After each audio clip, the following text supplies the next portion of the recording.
Call the meeting to order, the special meeting of the Governing Board of the Lammersville Unified School District on Monday, May 17th, 2021, at 5 o'clock p.m. If you would all rise and join me in the Pledge of Allegiance, please. I pledge allegiance to the flag of the United States of America and to the republic for which it stands, one nation, under God, indivisible, with liberty and justice for all.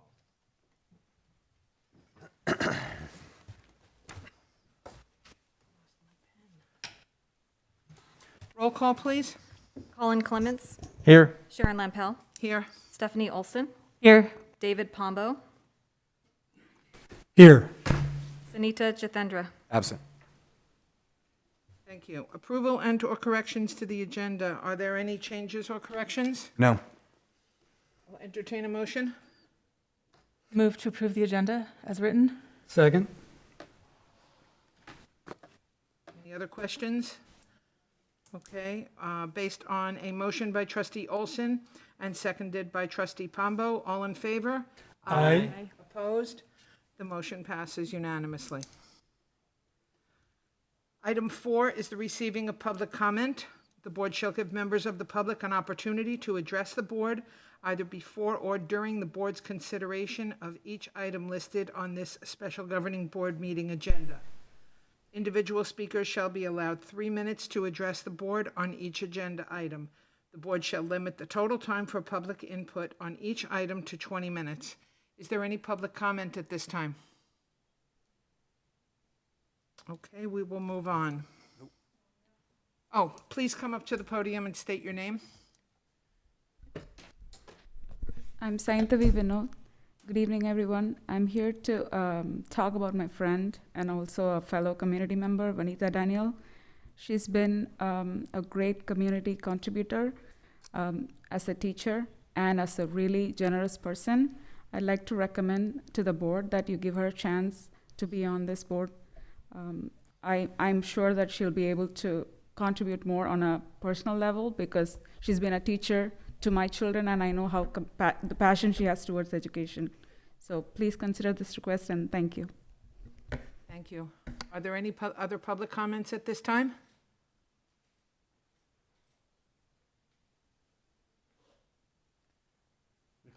Thank you, Mr. Harrison. You betcha. Here you go, sir. We'll make sure. Hello, my name is Raveen Abhishetty, and I'm here to recommend Vanita Daniel for the board. I have known her for several years as well. She's very passionate about the kids' development and growth, and she has taught my kids as well. So I'm sure she'll do a wonderful job given an opportunity. So I would just want to recommend her for that. Thank you. Is there any other public comment? I wasn't doing my job. Sorry. There you go, sir. Good evening, everyone. My name is Harry Dillon, and I'm a Board of Director, Mountain House Community Service District. And I know Vanita Daniel since they moved here to Mountain House. She's a great teacher. So I highly recommend Unified Trustees to consider her position for nomination of this upcoming seat. And she's a great teacher. She's a great community service leader, and she has done so many projects in the Mountain House and also in the Bay Area and also in the greater San Joaquin Valley. So I highly recommend Vanita Daniel for this position. Thank you. Thank you, Mr. Dillon. Thank you for joining us. Thank you.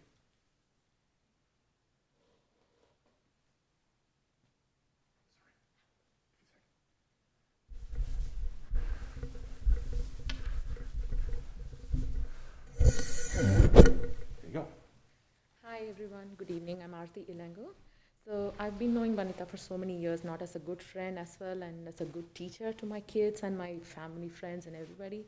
She has been an excellent person. Whoever can reach out, not only if you're a student and a parent or anybody can reach out to understand like how you can grow yourself as a a good parent or good kid and how you want to grow your kids. And I also have seen her doing excellent services like the spelling bee events and other community service events which she has conducted for the community, where I've seen all the kids from different communities participate. So I really recommend her, and if she has been in the role, she'd do an excellent job to the community. Thank you. Thank you so much.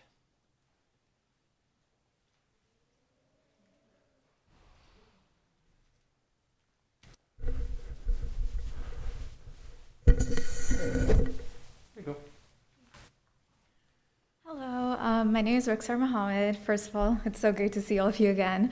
I'm here to recommend Vanita Daniel as a board member. I've worked with her multiple times, and every time she's been so consistent and considerate of other people and their opinions and decisions. And at the same time, she's very clear on what she wants and what she's working towards, which is a very appreciative quality. And I think because of those qualities, she'd make an amazing fit for this position. Thank you. Thank you. Is there any other public comment? Wait for Mr. Harrison. Get slow. Are we supposed to leave a gratuity on the? This can be very clean. There you go. Thank you. Hi, I'm Raghu Raghavan. I just wanted to express my thank for Vanita Daniel, and I've known her for almost like 3 years now, and my kids go to her for education, and she's been a good mentor, and given an opportunity that will be a very good. I'm very clear that she will be able to perform it better here as well. So I just wanted to recommend her for the position that's open. Thank you.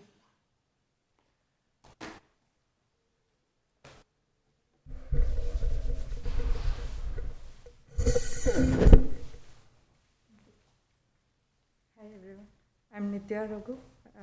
Actually, my daughter's also goes to. Could you come a little bit closer to the microphone? Thank you. I'm Nitya Raghu. My daughter's also goes to Vanita Daniel for their education. So more than the mentor or the teacher, I see her from the good human being, and not only the kids. She encouraged the parents also to participate on the community events. So I have done multiple events along with her. So if I'm standing here now without nervous, I'm talking, she's one of the inspiration for me to do that. Thank you. Thank you.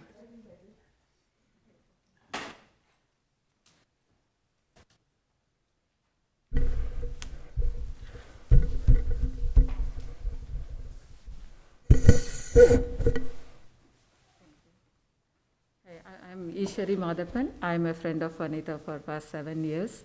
Vanita is teaching the kids not only for specific community. She's different kinds of students coming from the kindergarten to high school students going and getting taught by her. And she's strong, and she has the multi-talents, not only with education, like other social activities, and doing a lot of camps and visiting seniors, encouraging the kids to be participate in all the senior kids, visiting the senior kids and all these things. I would really recommend Vanita Daniel to this board position. Thank you. Thank you.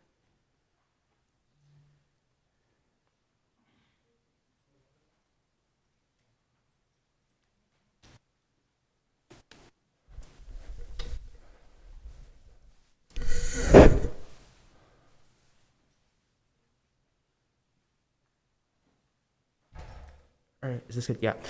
Hello, hope you all are having a great day. My name is Emmanuel Victor, and I'm here to endorse Vanita Daniel, my mother, to be a member of the LUSD board. Now, I can talk about the multitude of experiences that I've had with my mother and how she's an amazing person, but I want to focus on the reason we're all here, education. My mother has put education as like a core principle of who she is. She's integrated herself in education as much as she possibly could, as being a tutor for 12 years to even becoming a substitute teacher and working at the school. I think that my mother's integration into education and trying to make education better at all the levels she could makes her a prime candidate for this exact position, because here she can work at a distinct and unique capacity that only this board has. And I think she would put this to the best use. Thank you. Thank you.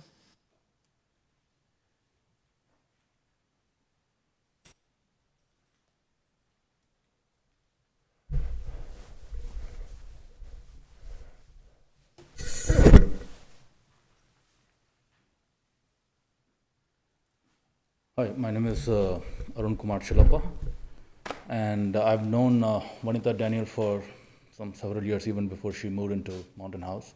All these years, the way that I've observed her is she's very much goal focused, and as the other kids said, she's very much she knows what she wants and how to approach that, and she's very approachable in all ages, and I think she has grown herself. Groomed herself and grown herself to become, to apply for this board member role. And I'm sure that with the qualities that she has built in these several years, I'm sure she will be a good match for the role and do justice for the role. I would recommend her. Thanks. Thank you.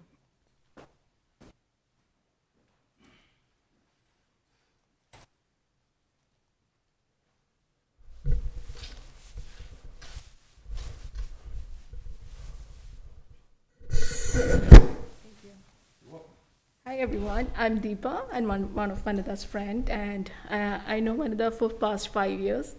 Actually, I know her through my son. She tutors him, and actually why I really like her is because my son learns in a different way, and she really got into him and she showed him how to understand and move forward with math especially. And that individualized focus really helped him to move forward. And especially, and the other thing is like he's really come forward to talk in front of a crowd, and that Vanitha actually helped him. So I come from a special ed background. I'm a speech language pathologist, so I know how individualized she focused on him and helped him to move forward. So that actually helps. So I know how much she's like individualist in each student and focus in each student. And as a community, she's doing a lot.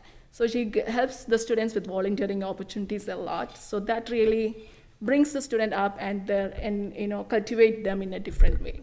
Thank you. Thank you.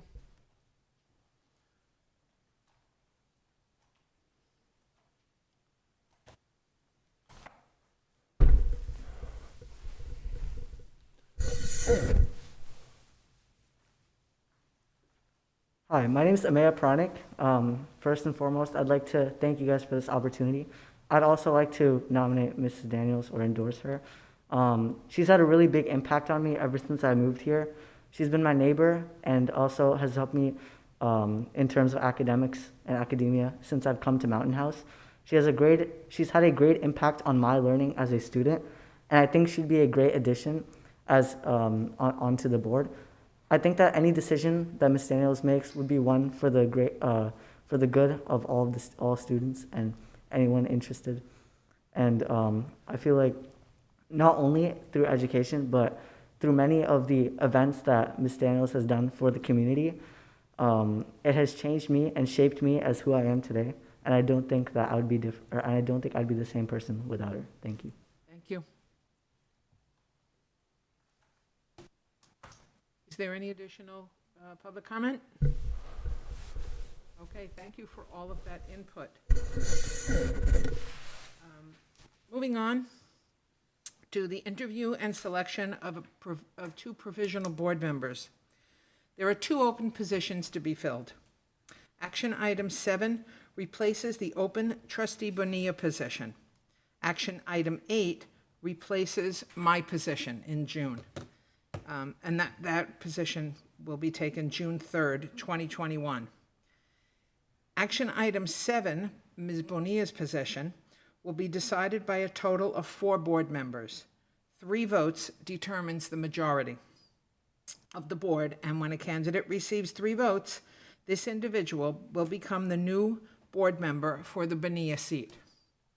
Action item 8, the position for my position, will be decided by a total of 3 board members. I do not vote for that position.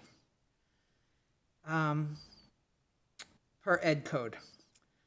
3 votes determines the majority of the board, and when a candidate receives 3 votes, this individual will become the new board member for my seat. Just a note to the board, I have asked Trustee Clements as our board clerk to be our timekeeper. Each interview will last 20 minutes. So for action item 5, continuing, interview candidates were assigned a time, and interviews are intended to last 20 minutes. At this point, I'd like to make a statement of how this interview process has gone in the past. 9 or 10 years ago, the first time I applied to be on the board was also a provisional midterm seat done by application and interview. During those interviews, when the first candidate came up to the podium to answer their questions, one of the candidates, not me, suggested that all of the other candidates wait outside, so they would have their own answers and not have the advantage of hearing everyone else's answers. Now, this is a public meeting. We can't suggest, I can't suggest, none of the board members or staff can suggest that candidates wait outside. I'm telling that story as it might be something that folks want to consider. To wait outside, Mr. Harrison can come out and call the names when it's that person's time to come up for an interview. The 5 candidates will be interviewed using the same set of questions. Each board member will ask 2 questions, and in just a moment, I will assign those questions. Each board member has a scoring sheet for each candidate. Just so the board members know, this sheet is intended to be informational for a trustee, and it's not, we don't add them up and that's your vote. That's just for you to remember from the first to the last. It's only for your own notes. So it is 5:18, and the first interview, I would like to invite up, just a moment,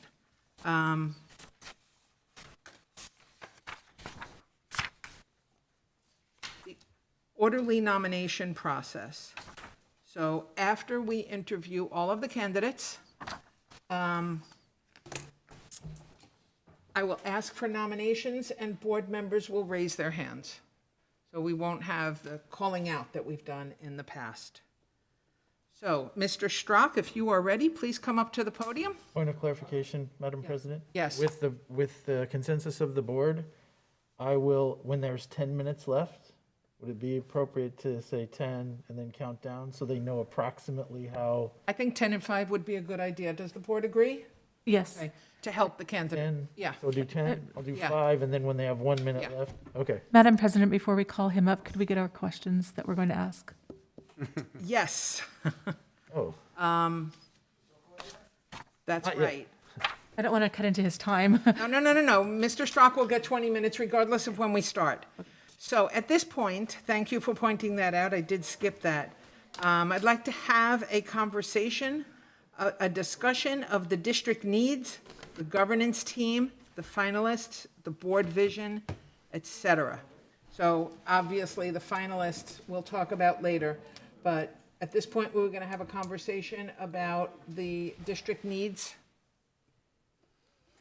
Madam President, Trustee Pombo. I would just like to say to my fellow board members that I believe our responsibility as board members in this matter is to set personal relationships aside and only base our votes today on who we think is the most qualified and the best candidate for the position. Is there a statement that any other board members would like before? We'll also have an opportunity after.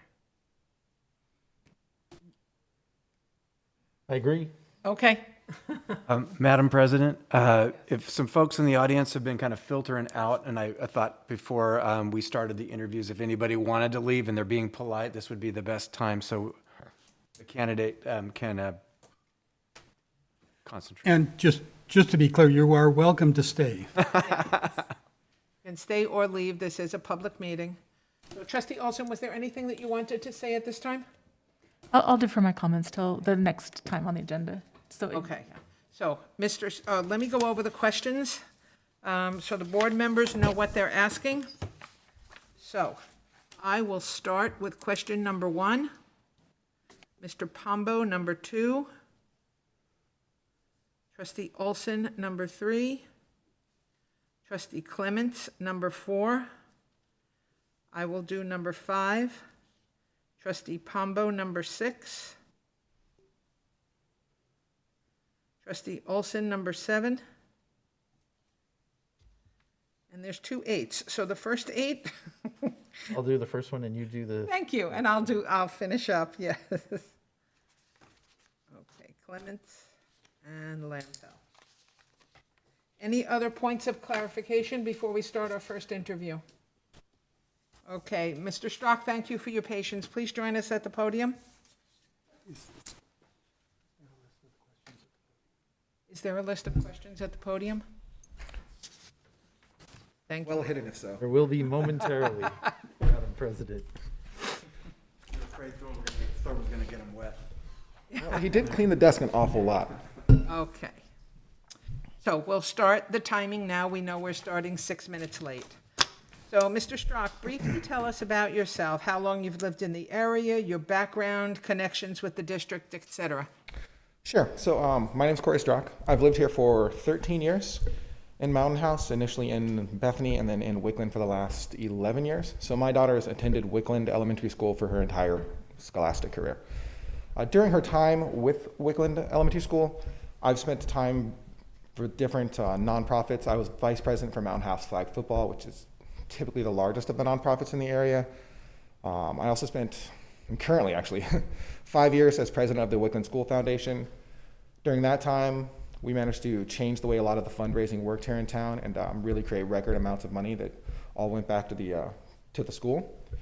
In addition to Wickland School, we even created programs that we made district-wide, such as like the Battle of the Books, and a couple of other ones, school plays, for example. Those sort of spread out from Wickland and from the things that our team was doing over there.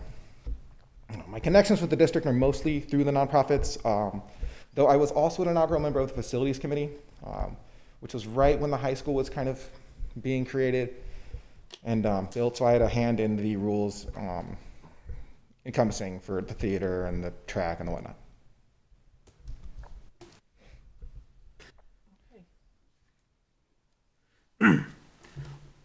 Why do you want to be a member of the LUSD Board of Education? I'd like to be a member of the board because I like spending my time helping the kids in the district, and I think that it's possible to create a great district, both not just for the students, but I want to create more of a community-centered sort of district. I think Mountain House at this time doesn't have a ton of going on, so I feel like there could be a lot more collaboration in between the Community Services District and the LUSD School District.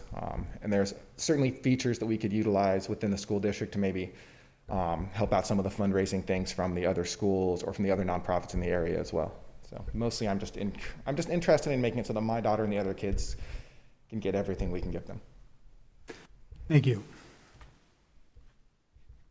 What is your understanding of the roles and responsibilities of a board member in a public school district? My understanding of the roles and responsibilities are from my communications with other board members or previous board members and current board members is that most of the time and my experience at meetings is that the board makes the final decision, typically on things researched and recommended and developed by people like Dr. Hansen, Thor, and the other folks over there have done a lot of research. And typically they will come to you guys and say, these are the things we like, and these are the things we'd like to do, and then the board itself will decide kind of at the end. So it's more of a final decision spot and less of a research all the options spot.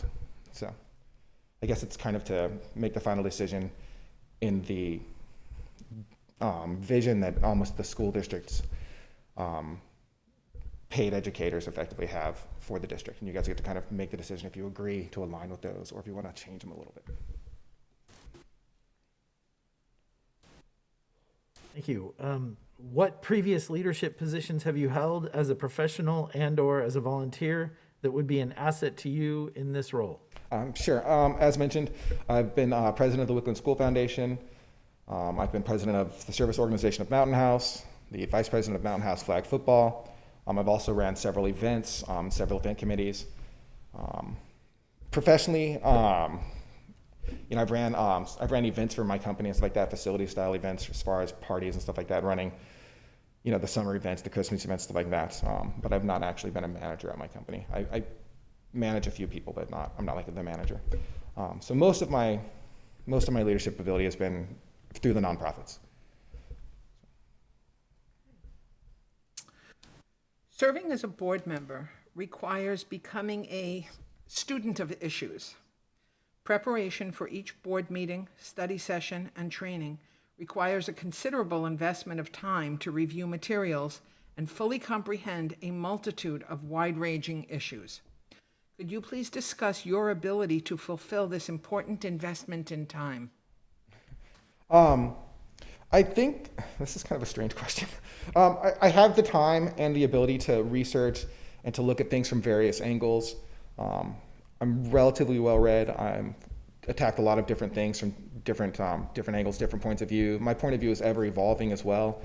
The Corey of 10 years ago is a bit different than the Corey now. Some of you guys already know that. So I think that my ability to learn and to change my opinion based on new facts, I think, is really important. Thank you. What do you believe are the 3 biggest challenges facing public education?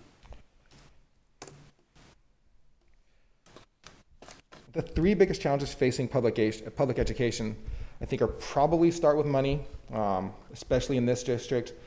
I know I've had friends who did some research when we were really struggling for money, and it turns out that we might be among the least well-funded districts, in the state, actually, just because the way that our property tax values work in comparison to like our average median income house or average median income for households. So we end up in this weird spot where we've got a bunch of tech workers or a bunch of people making whatever mid-6 figures or mid-6 figures or whatever. But we've also got a bunch of houses that people are paying for that they bought at $250 or $300, and because of property tax rates, the property taxes keep going up at a minimal amount. So we are getting less money than a similarly demographic town would be, say, in the East Bay, for example. So I think that's a big challenge. Along the same line, I think buy-in is a big challenge, and you really kind of need to get everyone on board and facing in the same direction. And I think we've done a pretty good job doing that. But there's always more. You can always get more people. You can always be more inclusive, I think, both in the schools and on this board. Oh, there was 3. I'm sorry. I can't really think of a third one. You're fine on time, so take your time thinking. Okay. I'm just trying to think of a third challenge. Like I already got money and people. Which I think maybe another big challenge is the vast divide that we have in this country from a political standpoint, in that there are certain, it's very hard to determine what someone thinks is real or what someone thinks is false, and I think that some of that has bled over into the schools, depending on where you're teaching. In certain examples, I think probably an easy example or something like that is sex ed, where some people are really, really against any sort of sex ed at all, and then other people are like, well, I mean, they're probably going to do it anyway, so maybe we should just teach them the right way. And I think there's like a break in reality and facts there, as far as you kind of want one outcome, but the facts say that in order to achieve the outcome you really want, you have to do the thing that isn't necessarily the most intuitive for you. And I think it's a hard break, I think, for our society. Thank you. That is not going to earn me any votes of the public. What priorities would you like to see the board address during your tenure? I'd like to see communication improved. I like this thing with communication in the district. I'm kind of sick of robocalls, especially about lunches. The other thing that bothers me a little bit is the disconnect between Aries and Canvas. I'm not sure if you guys are on this list now, but a couple weeks ago they added a text feature to Aries, and you can get a text with your kids' grades. So I added that, and then I got my first text, and it was 6 a.m. on a Saturday, and they come every, which is a little early for that. But even worse than that, if you're a student of a middle school or a parent of a middle school, you know that the Aries grades and the Canvas grades are not the same grades until the end of the semester or the end of the trimester. So as a parent, you'll get a text at 6 in the morning on Saturday, and it'll be like 1A, 2B is a C, and like an F in PE. And that was a personal experience, sorry. And you'll ask your kid, you're like, what's going on, right? Why do you have this C? Why do you have this D? And they're like, I don't know, I turned everything in. And then you go and you check Canvas, and your Canvas has them having all A's. And I don't like that I have the spot where I have to go and tell my daughter, like, what's up with this grade, when she is doing everything. So I expect the district to provide me with the up-to-date information if they're going to go out of their way to provide me with the information, it should be right. So I'd like to improve that. Thank you. Board members need to be constantly aware of the possibility of a conflict of interest. Do you have any affiliation, personal or professional, without any outside organization that the district might have dealings with? Financially, I think the answer to that question is no. As far as dealings with by the district, that implies to me some sort of a financial contract they would enter into. Certainly, I do have some dealings with nonprofits in the area who do deal with the district for materials or for spacing and stuff like that. So, but I don't think those represent a conflict. But from a pure sort of a financial or even a influence sort of way, I do not think I have any. Okay, you're fine on time. Oh, yeah, sorry. No, I talk fast. It's fine. It's, you know. We're on the last question, so. Do you have any questions for the board? You know, I don't really have any questions for the board. I mean, the reality is that people who do or do not know me is that I know all four of you personally, and I've certainly talked to Dr. Nicholas plenty of times. So I don't have any questions for you guys publicly. I'm sorry. I wish I do. I will say that I myself was a little moved by the turnout for Vanitha Daniel earlier. I thought that was a very, very impressive turnout for public comment for almost anything I've seen in the years I've been coming to the board. I think maybe it got beat out by like the last teacher strike or something, but it was pretty impressive. That's all I want to say. Well, thank you for joining us, and you are welcome to stay. And we will be deliberating candidates at the end of the meeting. Right, so roughly 6:30, I think, right? No, later than that. 7:15-ish. Okay, cool. I'll probably end up coming back to that then. Thank you, guys. Thank you. Thank you. Thanks, Corey. So we have a little bit of time. Do you, Mr. Harrison, after you do your wipe down there, do you want to see if Mr. Jaturu is available to start a little early? Of course. Thank you.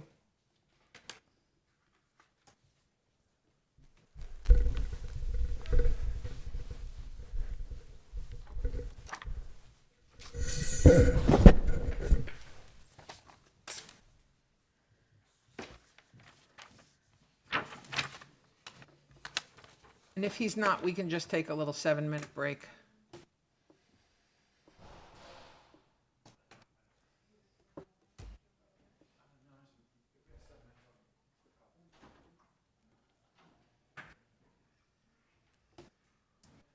Coming?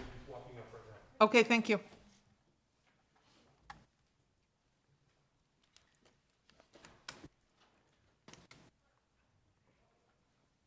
Thank you for joining us. Yes, thank you. Thank you. And sharing your thoughts. Be sure to remember it. That's why I brought this works real well. And this is the only one that wasn't packed yet.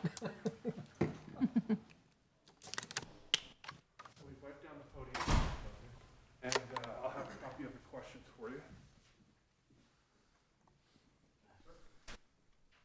These are the questions that they're going to be asking you. Here. Assuming we're going to go in the same order. Yes, same order. Is that okay with everybody? Okay, Mr. Jaturu, thank you for joining us. Mr. Clements is the timekeeper. He will let you know when there are 10 minutes, 5 minutes, and 1 minute left. I'm Venna. Yes, you are. Okay, and we will start. Please briefly tell us about yourself, how long you've lived in the area, your background, and your connections with the district, etc. Yes, I've been living in Montana House from 2005, and it's been like almost 15 years in this city. And my background is unique. I did my graduation in engineering. I did my other education like public policy and administration. I tried to do a PhD doctoral program, and that gave me a kind of understanding about how the government works when you do public policy. That gave me an idea about how to do a research. That gives me uniqueness apart from my engineering background, which is totally analytical, and this one is like more understanding the problems of the people, right? And that is one of the reasons, and also connections to the LUSD is both my kids. My first daughter finished her education from high school in 2018. The other one is in 8th grade now. So that's how I connected to the LUSD. And I mostly look for evidence-based decision making, whether it's in my work or in any of my positions, which I do outside of my work, volunteer positions like some of these clubs. So that's how I'm able to connect to this. Thank you.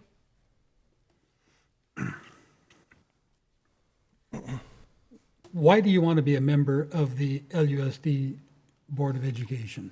Yeah, I'm like the most important purpose plays an important role. The school board plays an important role in the public education system. The purpose of meeting its goals and objectives, it requires a diverse and inclusive team of leaders. Representation is the first step for me towards promoting and actively supporting diversity in this team of leaders. I want to represent the population of the Mountain House, so who is going to the LUSD students, and that is one of the things is part. And other thing is the board is the representation, or community representation. So I just want to be part of the board so that I can help the community in a represent the community, not represent. That is one of the reasons I just want to be in the board. With all the background I have, which I can help the board be a successful member in the board. Thank you. What is your understanding of the roles and responsibilities of a board member in a public school district? So basically, the board is the policy making, and they are the ones, and not the operation side. The roles and responsibility of the board is like mostly set up a thing, set up a policy, measure how is it is, whatever the policy is they adopted or whatever, and then measure it and see the success, whether the school district is doing, how they can improve the success of all the students in the school district based on the policies. That is what I feel. I don't want to enter into the operations which is they hire the superintendent. Superintendent is the expert in that, and we as a team support the school leadership and encourage them, and budgeting. Basic things of the board is to take care of the budgeting and plan and support the superintendent. Thank you. Thank you. What previous leadership positions have you held as a professional and or as a volunteer that would be an asset to you in this role? See, I do pro bono outside my work, mostly supporting the non-profit organizations, implementing technology or whatever that is they want, non-profit organizations. And in Mountain House, I was part of the board like a Rotary Club, and also I'm a treasurer for Kiwani's Club, which also supports LUSD students. One is the Interactive Club and other is Key Club. So, and also apart from that, I used to be part of Parent Teachers Club when my kid was in high school. And I also in the board, in the band. I used to support the band program and did fundraising for it. And that was how I associated with it.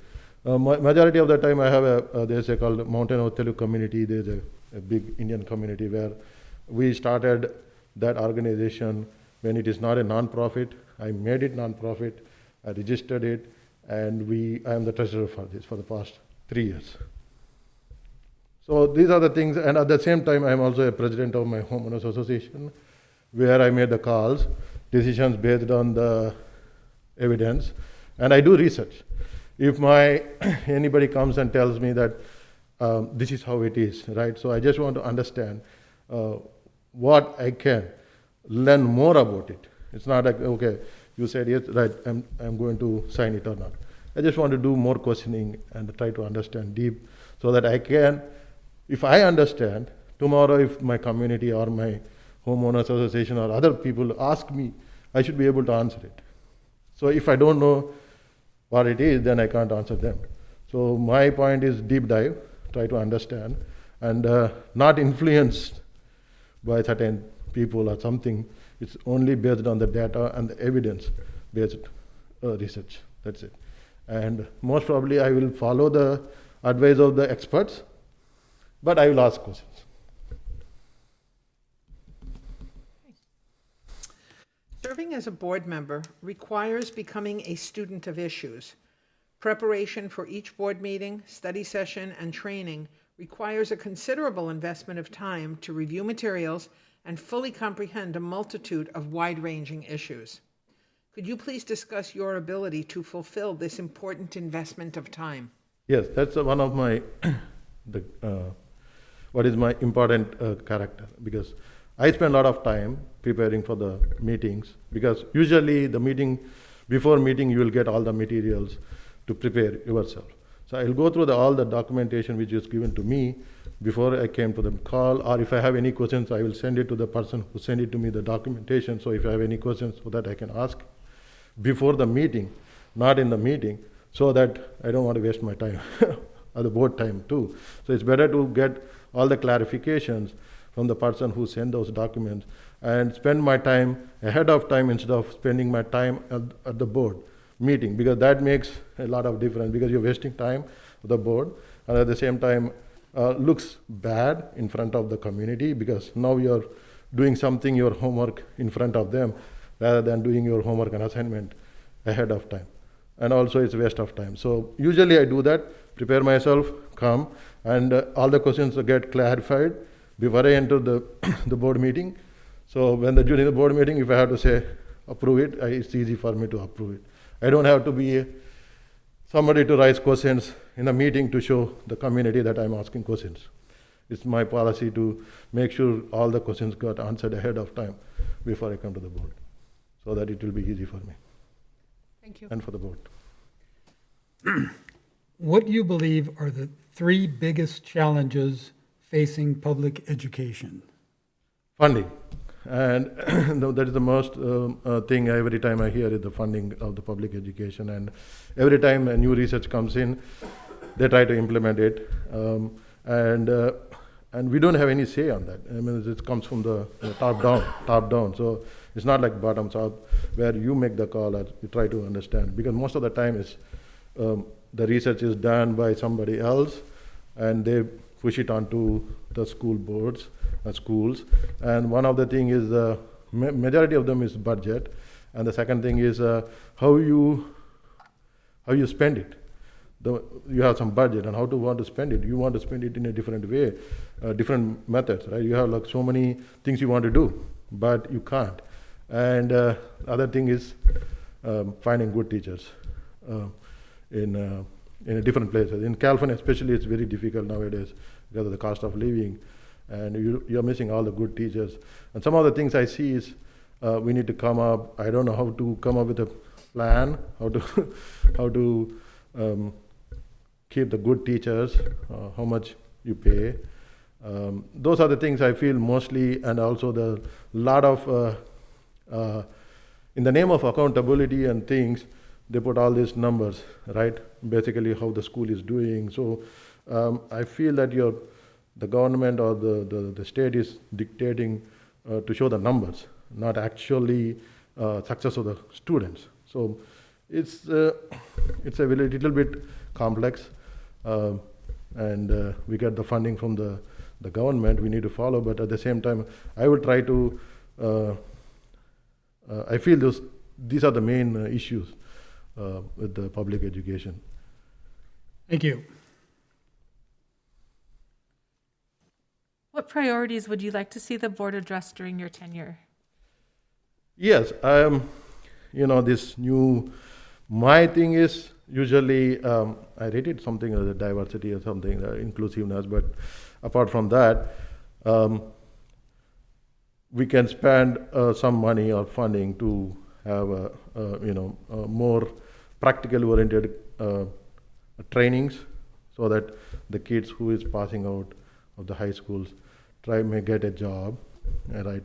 Like, I know there's in high school you have a culinary kind of thing, and like mechanic or some kind of, other kind of courses you can add, so that can help the students to learn something new apart from the curriculum they're getting. But I don't know, it all depends on the funding, but just my idea is to add something, like practical oriented kind of courses where some kids may not offer to go to colleges, or some people, based on the background, they may not go to some for further studies. At least they can get a job, like a vocational courses. That's what my more interest is in, vocational courses, so that they can learn something and try to get, I don't know how, but maybe we can find some internal local companies or organizations. I know in Las Pojitas and some of those community colleges, they do have these kind of courses, vocational courses. I don't know if our high school can interact or make a deal with Delta College where they can get some. I know Delta College do have in Stockton, but in our Mountain West, if they can do something where we can connect our LUSD high school to that, and like we already doing it for other courses, maybe for vocational courses, if we can try and get something, so that.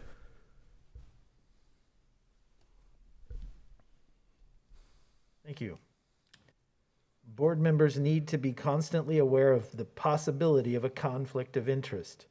Do you have any affiliation, personal or professional, with any outside organization that the district might have dealings with? No.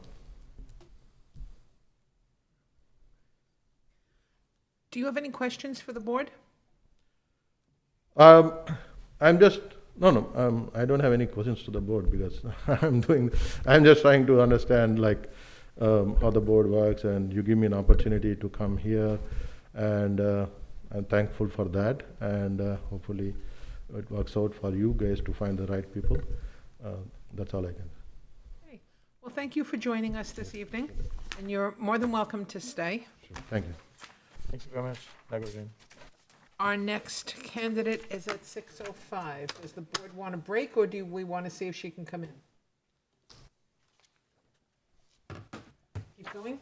I'm good if everyone else is good. I'm fine with moving forward if she's ready. Okay. Agreed. Mr. Harrison, when you get a chance, could you find out if Ms. Daniel is ready to come in? You betcha. Thank you.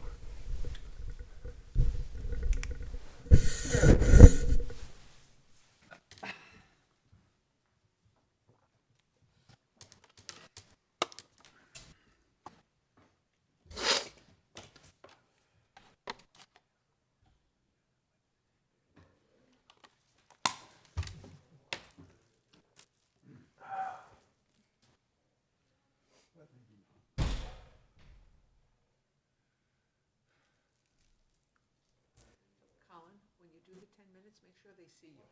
He was almost done. Yeah, he was almost done, so I decided Yeah. I figure if they're on question 7. Yeah. Put them right here. There we go. There you go. Copy the questions for you that they're going to be asking. Thank you.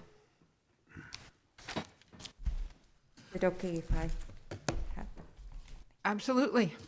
So, Ms. Daniel, thank you for joining us this evening. Thank you for having me, and I'm going to take a couple of minutes here to thank the board for giving me this opportunity to stand here. You have no idea how much I'm smiling widely here, because I'm so happy.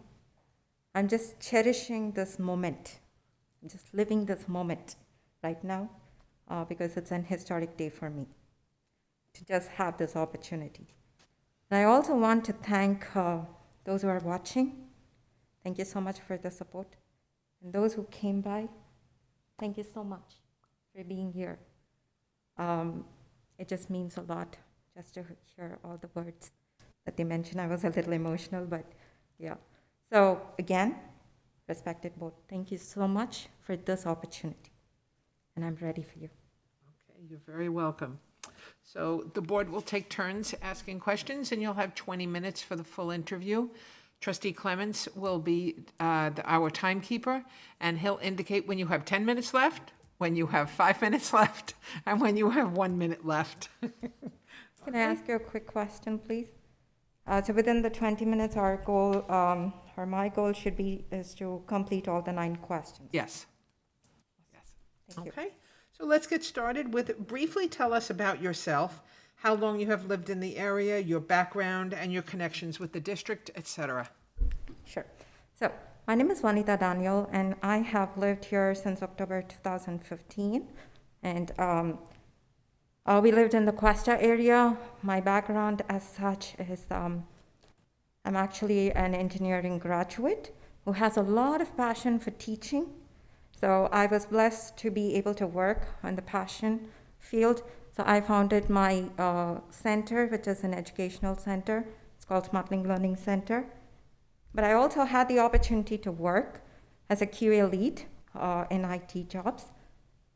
With regards to, through my center, I was able to do a lot of community service, a lot of spelling bee events. Yearly, we conducted it for like 3 years. And all the fundraising, we actually created it as a fundraiser. The money was given to the MHH's Speech and Debate Club and also the Photography Club, because we had volunteers from there who took care of all the extra activities, the setting up and all those.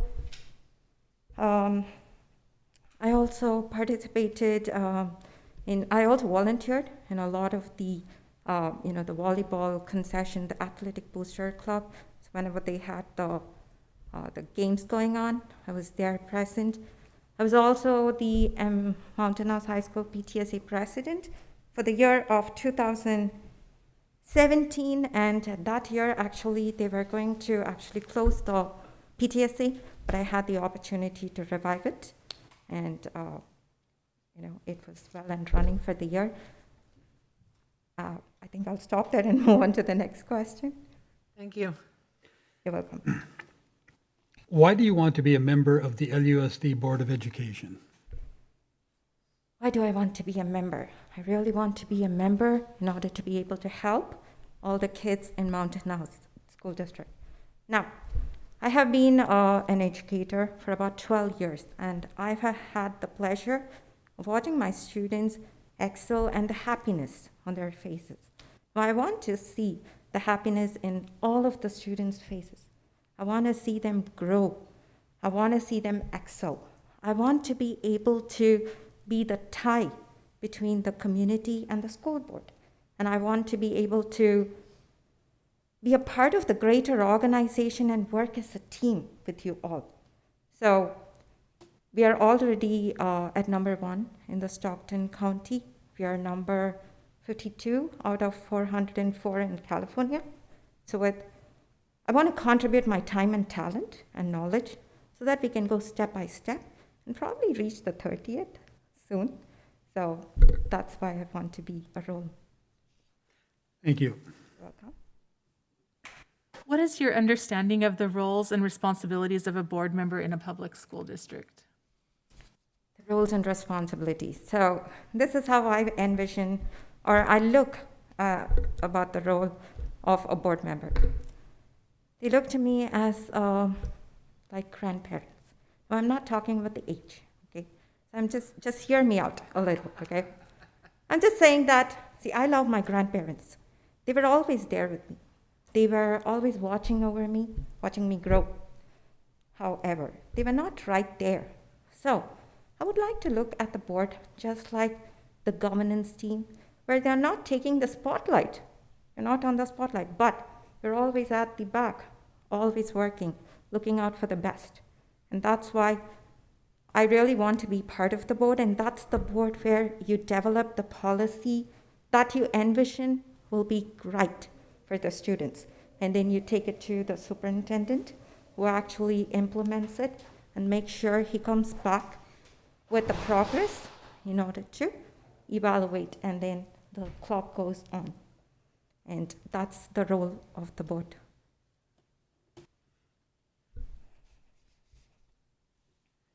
Trustee Clements? Thank you.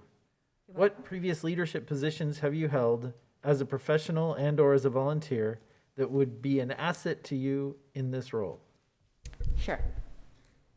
So as a QA lead in my IT roles, I have played an integral part in multiple organizations, from Wells Fargo, which is a financial field, all the way to CPUC, which is a government organization. So there, I was able to, my skill, which I could bring in from my IT experience, would be problem solving. So there I had to identify the problems, and I had to also provide solutions to those problems. So that is a skill which I could definitely bring to the board, because I will be able to identify the core issue and help as a team to solve it. As a tutor, as a founder of Smartling Learning Center, I've been there. I've watched students, I've been there with them, I've seen their challenges, I've seen what they like. So I've been there, I've done that. But as a substitute teacher, I've also been on the other side. So I know the challenges as a teacher, and what I truly enjoyed being a substitute teacher too. So when I have the experience from both the ends, and I know both the ends, the experience, I would be able to bring it to the board with the understanding that we can use that to develop the policies rightly and how it would affect the students as well as the staff. Along with that, the volunteering activities. I've always been there with regards to the Youth Tribune. I've been a primary mentor for the Youth Tribune. That's a very close nonprofit to my heart, which actually works. I'm the adult mentor who bridges the gap between VBR, which is a foster agency, along with the youth. The youth get to partner and work, and actually they're doing free tutoring throughout the entire last year for all the foster kids. So those are opportunities, volunteer activities that I think I will be able to bring in, because I love serving community and students, and mainly education. Yeah. Thank you. Thank you very much. You're welcome. Okay. Serving as a board member requires becoming a student of issues. Preparation for each board meeting, study session, and training requires a considerable investment of time to review materials and fully comprehend a multitude of wide-ranging issues. Could you please discuss your ability to fulfill this important investment of time? Absolutely. First thing is, I love learning. I can always keep learning every day. And I actually basically prepared a lot for this interview too. So I can keep constantly learning, which means when the job at hand is close to my heart and is very important to me, then I'm going to go above and beyond to give the time that's required. And so I will be able to, when it comes to board members, I've seen multiple of you be present at a lot of those activities, extracurricular activities, and I really, it makes a huge difference to the students who are present there. And that's a time commitment, that's an investment of time that you actually give, apart from your family time. And that's something I would definitely be able to provide too, because I enjoy being amongst kids. I just like to see them be happy, cheer, and I think that's something that we should carry as board members, because that makes our day. And just personally to me, when I just get a text or a message from a student saying that, Swanita, I got 90 or I got 100%, something, where they are so happy and they express it to me, it just makes my day. I go sleep peacefully. And so the time, when you love something, you will give the time. So that's how important I would consider this role, and that's how I would invest my time. Thank you. Thank you. What do you believe are the three biggest challenges facing public education? Sure. Three biggest challenges. Okay. First, I would say, okay, let me talk about the current situation first, and then I'll address in general. The current situation is where, with the COVID, we are going to come across an achievement gap, an academic gap that's going to be faced next year. And that's something that was not within our control. We have to address it, but it is going to be one key entity that we have to work on as a team to make sure that every student gets the opportunity to fill that gap in and then progress towards the next step. It's not just, there may be some students who are already academically strong, but then yesterday I was talking to one of my students. I was wrapping up a session and I just asked, do you have anything which you you need to improve? And she's a handsome student. She's a 8th grader who's doing a math one. So I was very surprised by her answer. She said, so there are a lot of students in Hanson. All of us are academically very strong. But Ms. Vanita, there is a group of students who are not at the same level as the other students who are academically strong. And there is, homework club which is helping them, but I would say maybe we need something more to just help them. And I just asked her, okay, what do you think? What would you suggest? And she said, why not extra credit so that they can come on par? But it was just her thinking. I was just trying to see. But what I loved the most was she was not thinking for herself. She was thinking for the other kid who couldn't achieve that. That was the beauty about it. But again, back to the question. The achievement gap, the academic gap, is something we need to fill.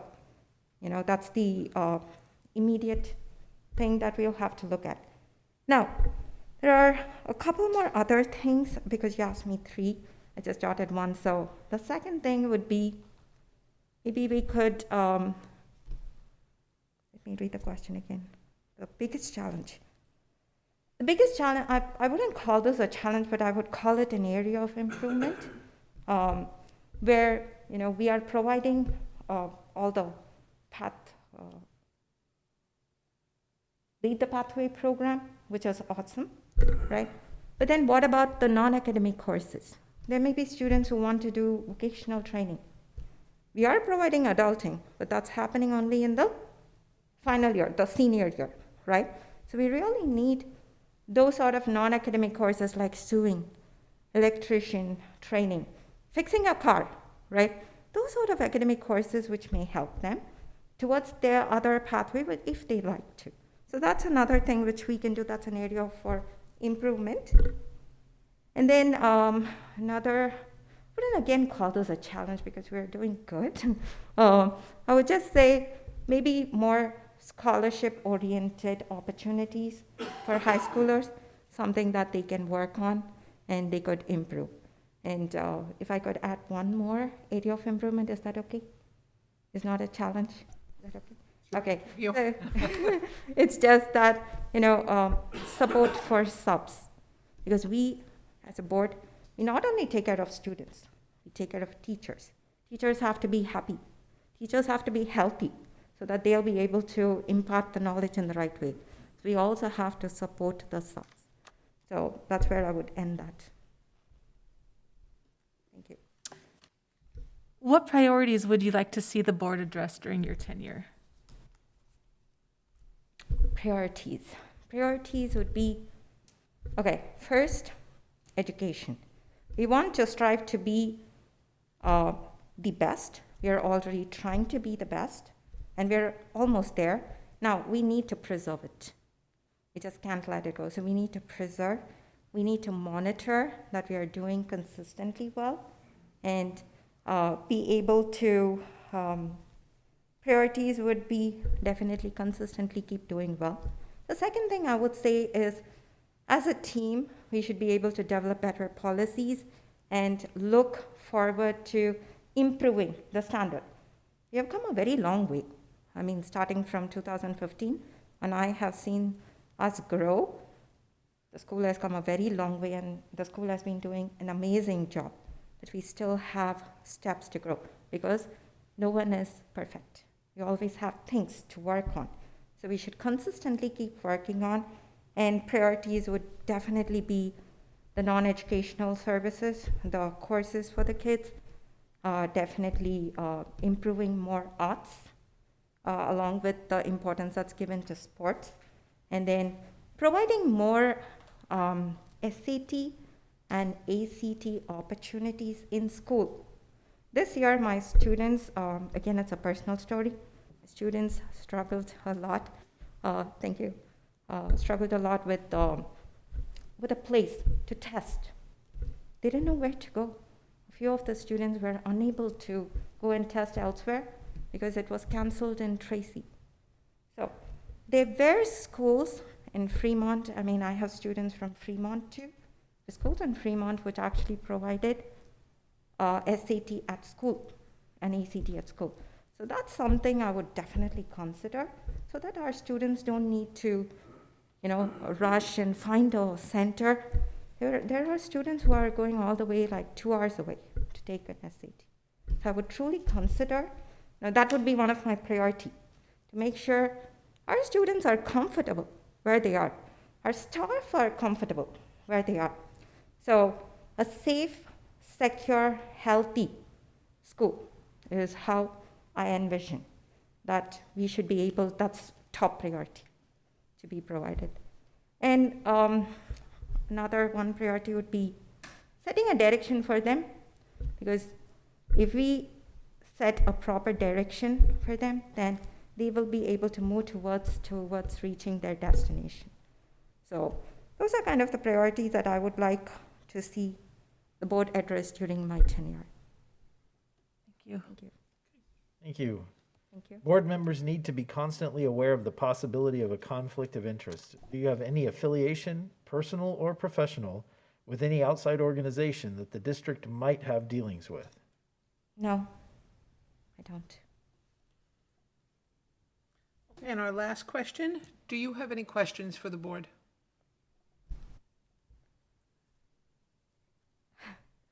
Okay, I'm just excited to know the result. So that's not a question, but definitely, as I mentioned, it's a historic day for me. It's a very memorable day just to be standing here answering the questions and talking to you all. So you have no idea how glad you've made me feel, how happy you've made me feel, just giving me this opportunity to just stand here. So again, thank you so much for the opportunity. I also thank once again for every parent who came here, took their time amidst their busy schedule to just be here. And I thank all my students who have taught me how I should serve the community, because they were my teachers. And they helped me grow, and they've enabled me to be here. So I thank all of you, and I thank my family, I thank God. So that's where I would like to end. And I would like to thank you for joining us this evening. And of course, you're welcome to stay. As I said earlier, it is a public meeting. Thank you so much. Thank you. Thanks for your time. Would the board like to take a little bit of a break before we call Lisa in? Actually, Madam President, I would like just a minute. Okay. Thank you. Okay, because Lisa's supposed to be at 6:30, so we're way ahead. Okay.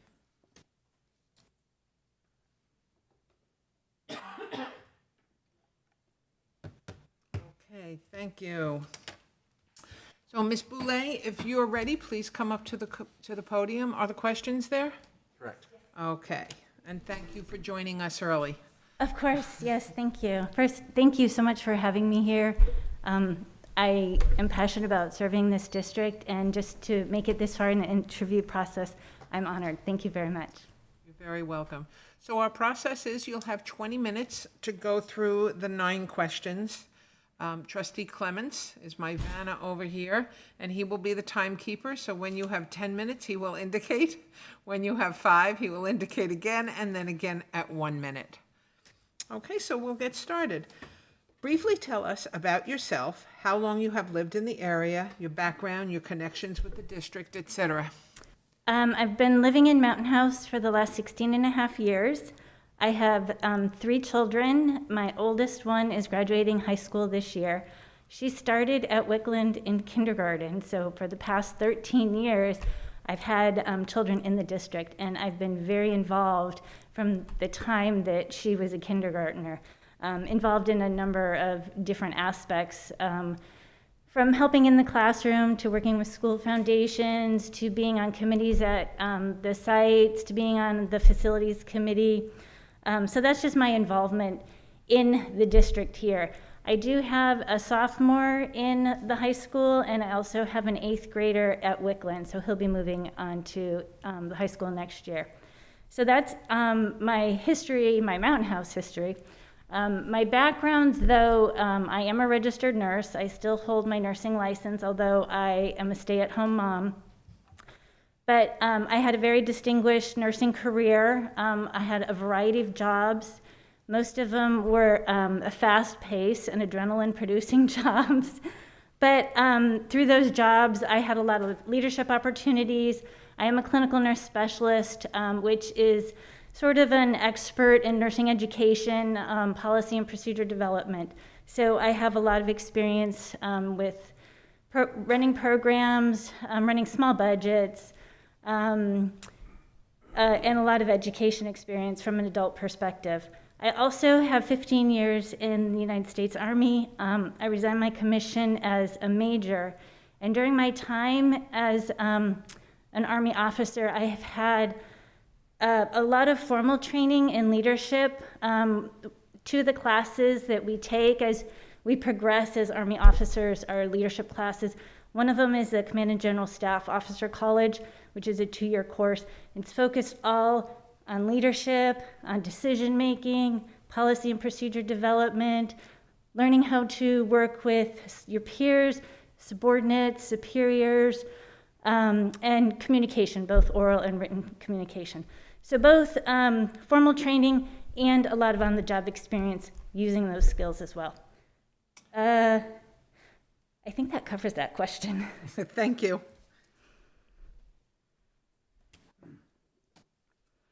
Why do you want to be a member of?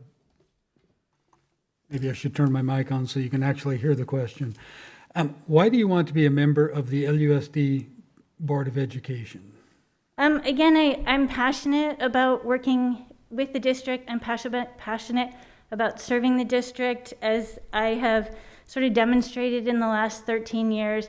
And I think with both my professional experience and my volunteer experience, I think I've gained some unique skills that I think can help the district move forward and help improve in areas that we may need some improvement. I think I have, again, working as a volunteer in the classroom and on the school foundation boards, I feel like I have an insight that I see the impact of how the decisions are made, how they impact the end user, being the students and the teachers. And most of the decisions, most of the procedures that we put in place are awesome. But again, I think there is some room for improvement. But also working in those areas, in those volunteer areas, I think I've made a lot of solid relationships with many of the stakeholders, with the teachers, the students, parents, school administrators, even board members and staff at the district. I think I've made some good relationships that will certainly be an asset to the board. So my experience in the classroom, my leadership experience, my expertise in policy, program, and procedure development, I think can all benefit our school district. Thank you. What is your understanding of the roles and responsibilities of a board member in a public school district? I see the board holding the responsibility of setting the direction and vision for the school district, not the day-to-day management, but ensuring that that vision is maintained and making decisions, weighing the pros and cons of decisions, and numbers that are brought forward and opinions and perspectives, and using that information to make sound decisions to ensure that we stay on track with the vision.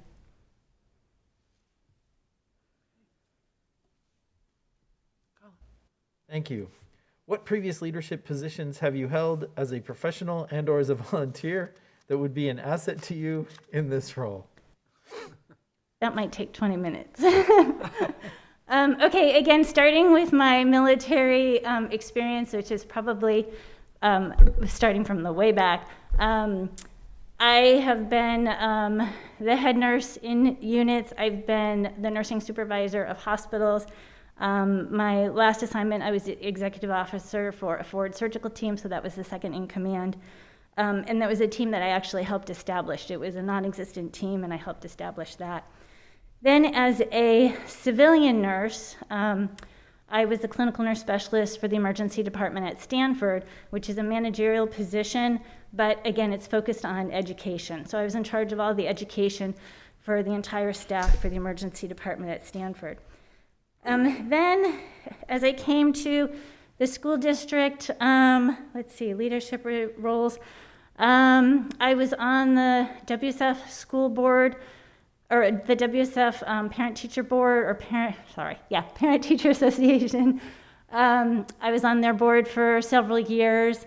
I ran the Wickland Science Olympiad team, not this past year, the year before that, and this year I ran the Mountain House High School Science Olympiad team, and most recently I picked up the speech and debate team. So a lot of leadership experience, it's just a variety of things, from leading adults to leading soldiers to leading students. Thank you. Okay, moving on. Serving as a board member requires becoming a student of issues. Preparation for each board meeting, study session, and training requires a considerable investment of time to review materials and fully comprehend a multitude of wide-ranging issues. Could you please discuss your ability to fulfill this important investment in time? Yeah, I am currently a stay-at-home mom, so I don't have a full-time job. My job for the last 13 years has been volunteering for our school district. So I understand that this will require an immense amount of time, and likely I will not continue as a Science Olympiad coach for the high school or the speech and debate coach for next year. So I will have the time to dedicate to this position. Thank you. What do you believe are the 3 biggest challenges facing public education? I think the 3 biggest challenges actually stem from the one biggest challenge, which is not enough money. I think if you threw enough money at the district, we could have anything that we wanted. I think one of the challenges is that, especially in the younger grades, we don't have enough help for our teachers. I mean, it'd be great if some of those teachers had full-time aides that they could work with the students, whether they be the average student, the student that's struggling, or the student who is ready for a challenge. So I think that we don't have enough personnel, enough staff in our classrooms. I do think the classrooms are a little overcrowded, but again, both these issues stem back to the main issue of not having enough money to do what we want to do. I think one of the other, let's see, let me reread this for a minute if I can. One of the other challenges that I see is that there are a lot of governing bodies putting restrictions on the district, and most of the time they're restrictions that will certainly benefit the student and benefit the district, but I see that it sometimes ties the district's hands also, and we're not able to do the things that we really want to do because of some of the restrictions. And again, I'm not saying that those are bad. I just think that they're a challenge and frequently require a workaround. Thank you. What priorities would you like to see the board address during your tenure? That's a very good question. One of the things I'd like to see, and I want to preface this by saying, though, that I think in the last several years, our district has done a really good job of improving our special education program, but I think that we can still see some improvement in that area. And from what I hear, one of the issues that we have is it's hard to retain good, experienced, qualified teachers for our special education department. Thank you. So I think that's one area that I would like to see us improve on. Another area that I really would like to see us improve on is being able to retain those really good teachers that are leaving our district for whatever reason, whether it be we can't pay them enough or as much as another town or city, or they're unhappy for whatever reason. But we've had some really, really good teachers, and it just always makes me sad when they leave. So I think retention would be an important issue for me. I also would like to see us, if possible, and I don't even know what the possibilities are, but expand on some of the programs at the high school. Like the Project Lead the Way programs are just amazing. And I know we have a number of them, but I do know that there are some students that are leaving our district to go to Tracy for the aeronautical program there. So maybe bringing some other specialty programs to our high school, I think would be a way for us to hold on to some of our Mountain House students. Thank you. Thank you. Board members need to be constantly aware of the possibility of a conflict of interest. Do you have any affiliation, personal or professional, with any outside organization that the district might have dealings with? I don't have any conflict with an outside organization. I will say, though, that I am currently employed by the school district as the Science Olympiad coach for the high school and the speech and debate coach. However, the season for speech and debate, or for Science Olympiad, is over, so I have met my commitment. And Mr. Ben Faubert has assured me that if I were to be appointed to the board, that I could resign as a speech and debate coach and continue as a volunteer. The speech and debate kids have one more competition. It's the national competition in June, and I would like to see them finish strong this year. All right. Do you have any questions for the board? I don't think so. I thank you again for giving me this opportunity. I appreciate it, and I know there's some great candidates, so I think you have a hard job ahead of you. Thank you. So thank you for joining us this evening. You're more than welcome to stay. It is a public meeting. Okay? Okay. We will be making some decisions at the end, after all of the interviews. Thank you. Okay, thank you. Thank you, Lisa.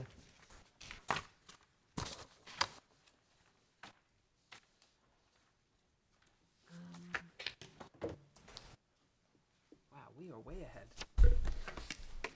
So, Mr. Harrison, if you could see if Mr. Balzerini's out there? Yes, ma'am. We're actually almost a half hour early for him, so if he's not out there, we can just take another break. I would like to request us Dr. Nicholas Solo if we can have a break. A practice solo for when the high school speakers come in, you know.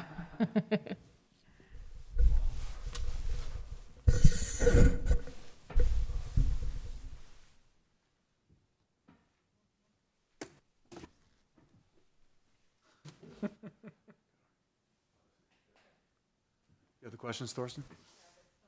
Oh, gotcha.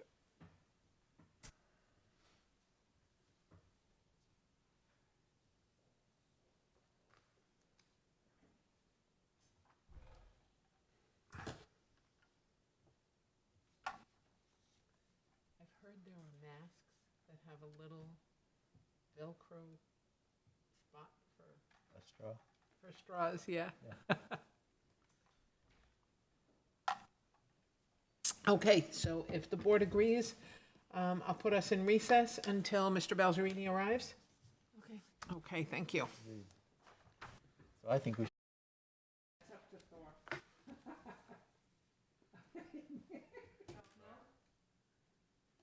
Also,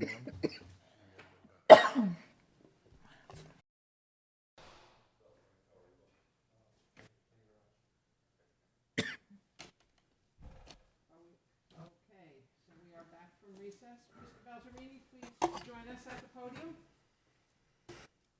hello. Hello there. Thank you for joining us this evening. So we have a a set of 9 questions that we will take turns asking. And Trustee Clemens will be the timekeeper. You have 20 minutes for the full interview. He'll let you know when you're at 10, when you're at 5, when you're at 1. Okay. Okay, we'll get started. Briefly tell us about yourself, how long you've lived in the area, background, connections with the district, etc. Sure. Well, I guess I'll start off with a question. Is it always this windy? And when do we get in a grocery store? I've lived here that long. I've been a resident for Mountain House here for 17 years. My wife and I moved here in 2004, and at the time, little kids, they came through the district. Everyone's grown now. I got involved with the school board, the elementary board, in 2006. I interviewed like this. There was a spot open. I was appointed by the board. And I ran for the CSD board.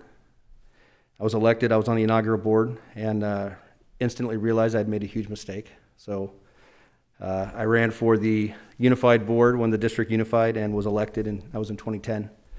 And I've been on the board until this last December. Learned a lot, thoroughly enjoyed my time. As far as connections, I have a few. I instantly realized that being a local school board member, we were handcuffed to policy.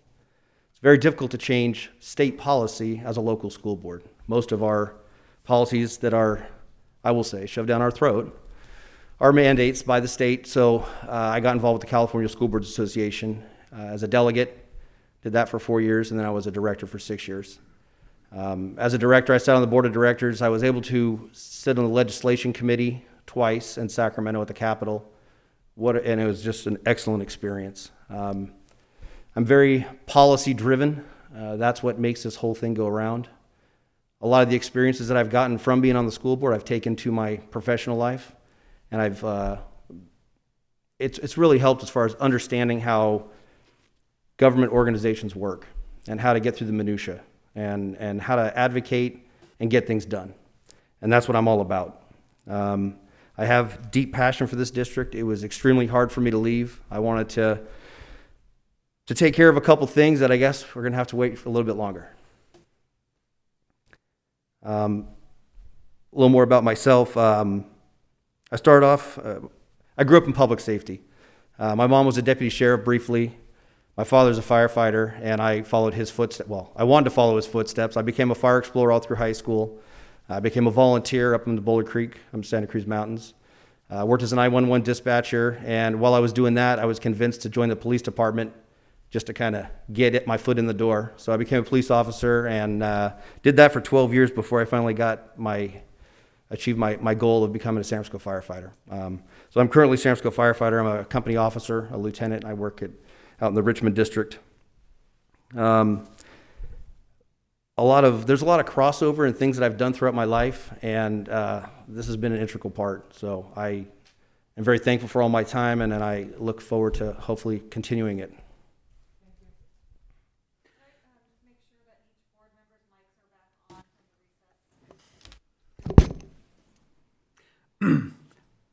Why do you want to be a member of the LUSD Board of Education?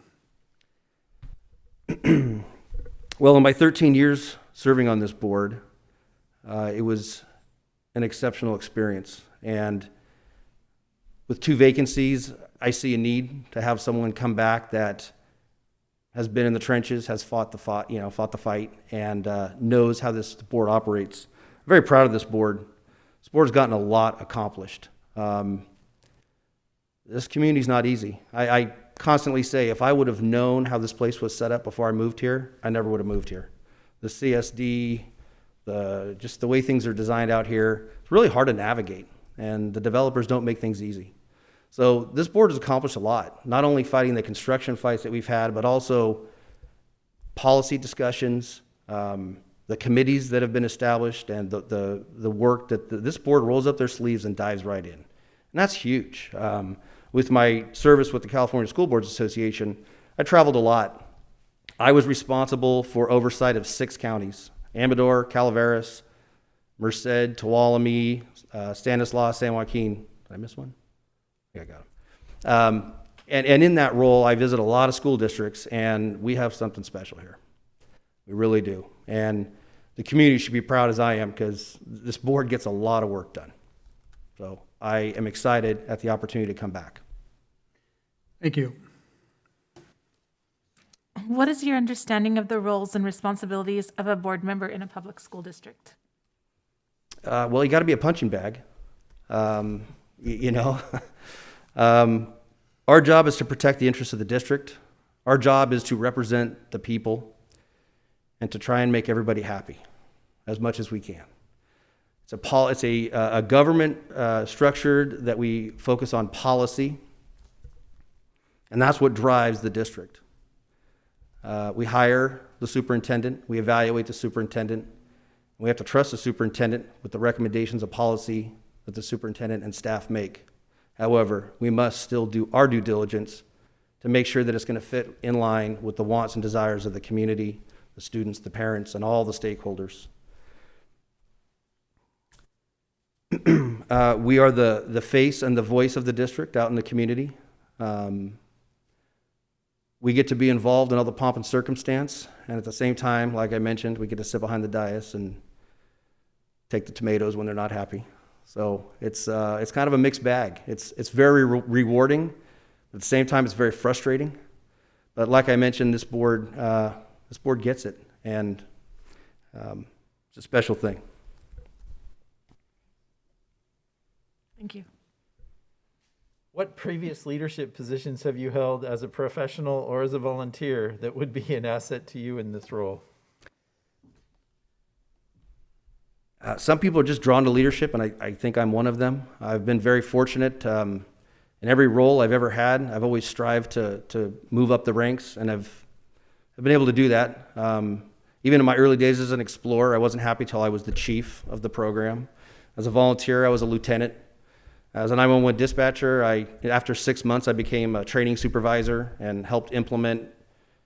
When we got there, it was card dispatch. We used to stamp the cards with the time and write down all the information. We transitioned to computers, so I got to help implement that, which was a huge task. In the police department, I took on a training role. I was assigned to the police academy and trained over 500 recruits. Got to experience being a teacher, so that was fun. And now in the fire department, I'm a lieutenant. I took on a new little responsibility as a volunteer battalion chief with a district out in Lower Sacramento County. So yeah, I enjoy leadership. Everyone needs to be heard. I'm very collaborative, but at the end of the day, a decision needs to be made, and I can make a decision. Serving as a board member requires becoming a student of issues. Preparation for each board meeting, study session, and training requires a considerable investment of time to review materials and fully comprehend a multitude of wide-ranging issues. Could you please discuss your ability to fulfill this important investment of time? Well, I learned early on as a board member about time management. I juggle a lot of different things, and correspondence is huge. Reading is a huge part of being a school board member. You don't realize how much email you get until you're off the board, and every morning I'm delete. I still get tons of email, but there's so many school-related issues that a school board member must follow, and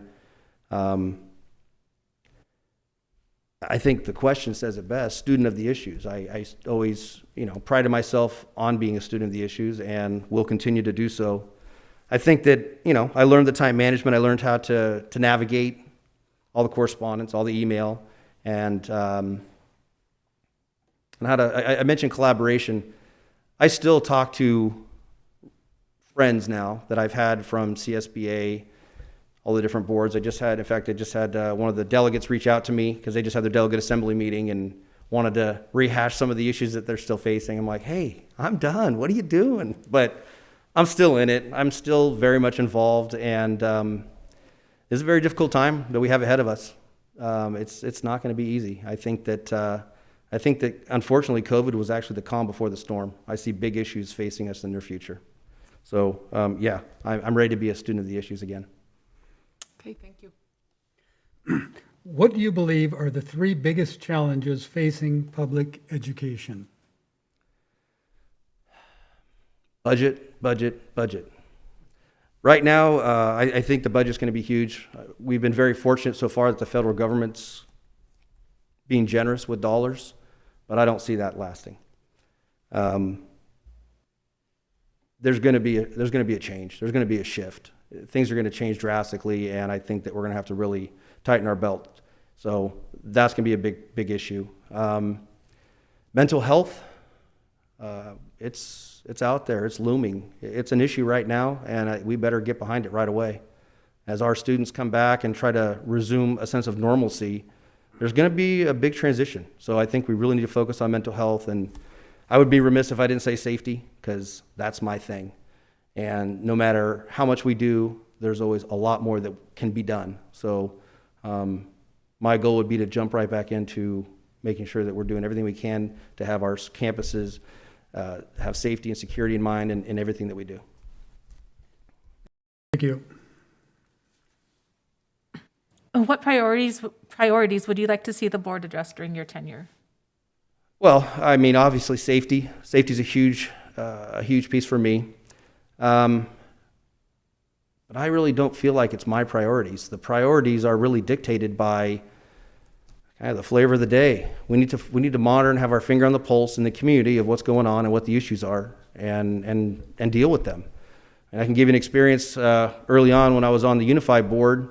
Facilities were an issue, and at that time as a board president, I felt the right way to address it was creating a committee so that every person that wanted to be heard could be heard, and managing the issue and creating policy around what's good for the district and what's good for the community, and making sure that process was instilled.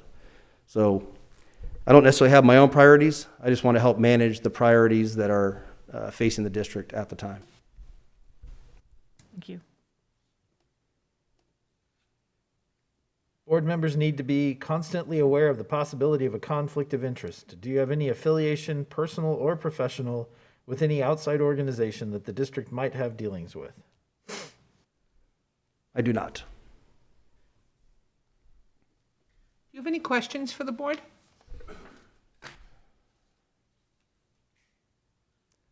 Unfortunately, I don't think that I do. I've worked with each of you, Stephanie, in a different capacity, obviously, but I've worked with each of you before, and welcome the opportunity to do it again.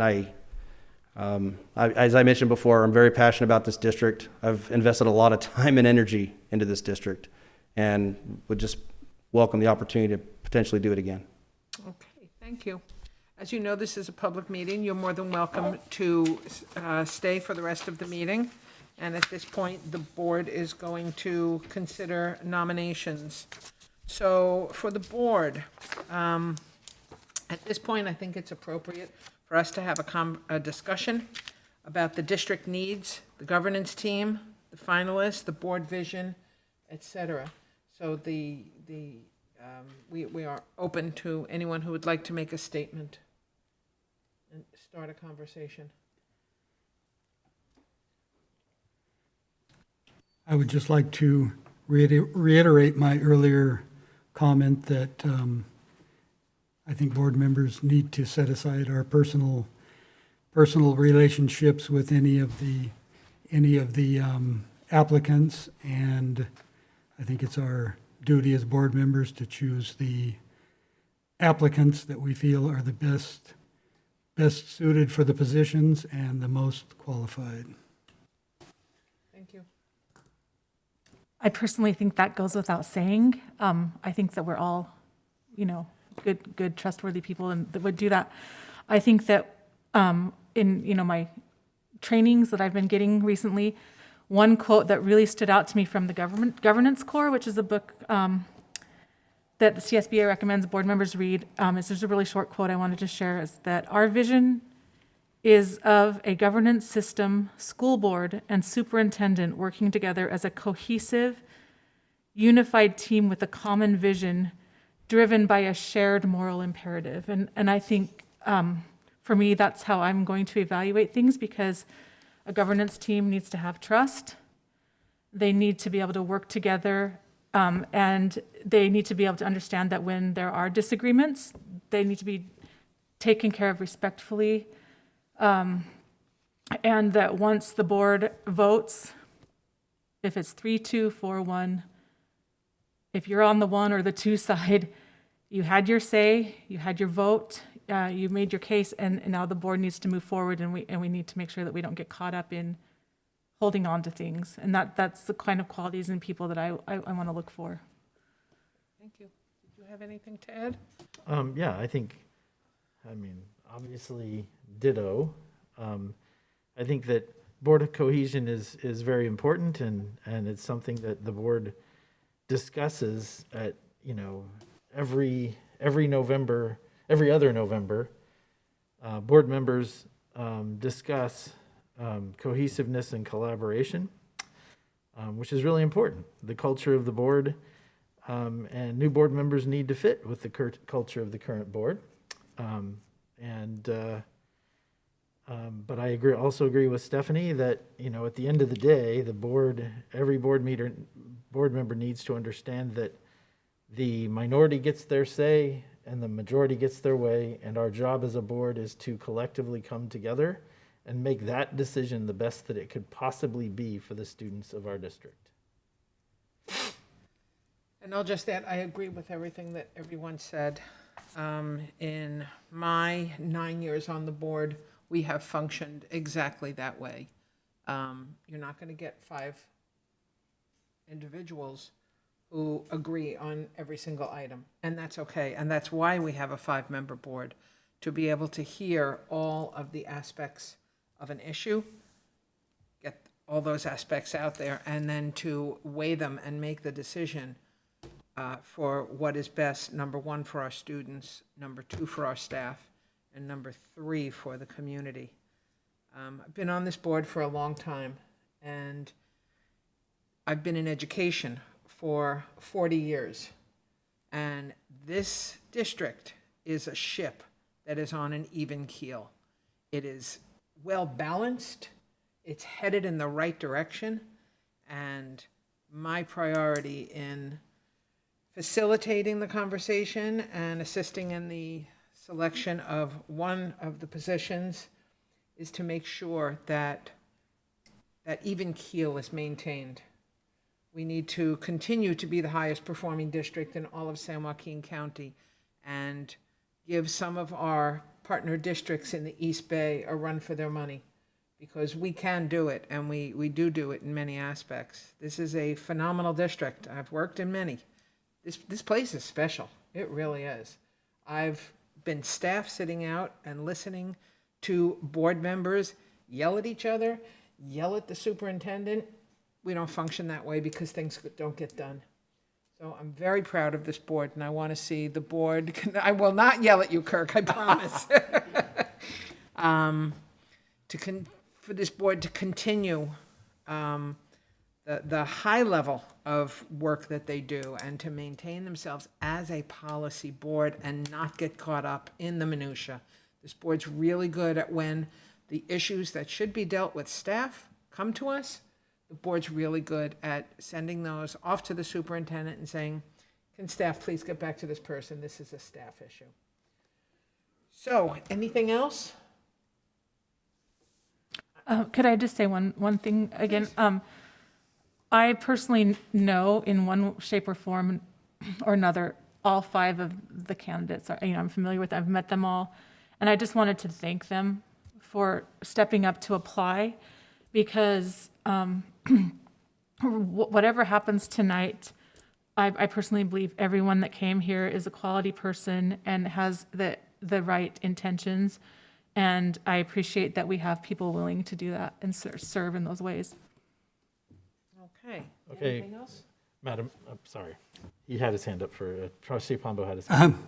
I just wanted to echo the sentiments of Trustee Olson. I truly appreciate each and every one of you for stepping up. I understand as well as anyone how special this position is, but also how difficult it can be, and I applaud you for your willingness to, as Matt Balzerini said, become a target for tomatoes. Yeah. So I would also have to echo what Trustee Olson said, and to each of the 5 candidates say, I know all of you. I know what it's like, like only 2 are going to be not appointed because we have 2 positions. I ran for election in 2008 and was unsuccessful, so I know what that feels like. But it is not, all of you are qualified. I thank all of you for stepping up, and I appreciate it so much because that's what we need. So thank you very much. And I'll add one last thing. I know what it's like to stand at that podium and do one of these interviews because I did it. It's nerve-wracking. So I too applaud all of you for having the courage to stand up there and answer our questions. So at this point, what we're going to do, I will open for nominations. In this process, we do not need a second. So what we will do is we will open for nominations. If someone has a nomination, they are to raise their hand, and we will vote on that nomination as for the first position. As soon as we have a nominee that has 3 votes, that person gets that position, and then we will move on to the second nominee. And as you know, for the second nominee, since that's for my position, I will not be voting. Okay? So with that said, I'm open. Trustee Pombo? Yes, I would like to nominate Matt Balzerini. Okay, are there any comments or questions about Mr. Balzerini? I would just like to say that Matt has a wealth of knowledge and experience in this, for this position, and I feel like that's important given that we are losing 2 veteran board members. So at this point, I will call for a vote. All in favor? Aye. Opposed? Nay. So we have 2-2. Okay, are there other nominations? Madam President. Hand over there. I nominate Lisa Boulay. Okay, any comments? I would say that I've known Lisa Boulay for I don't know how many years. I've worked with her on I don't know how many organizations. I know that she is level-headed, she is collaborative, and she would be an asset. Okay, I concur. all in favor? Aye. Aye. Opposed? So Lisa Boulay will be our first new board member for. Congratulations, Lisa. So moving on, there are only 3 votes, and remember, it has to be unanimous because I'm not voting. So I'm open for nominations for the second position. Stephanie? I nominate Vanitha Daniel. Any comments or questions about Ms. Daniel? I believe that she has demonstrated tonight with her interview, with her paperwork, and with her community service and leadership that she's more than qualified. I think that she also brings a representation that will only strengthen our district and a connection that that we need going forward. I think at this time she's someone with integrity, trustworthy, and I think she understands what the role of a board member is and will be a cohesive team member. All in favor? Aye. Opposed? Ms. Daniel gets the second position.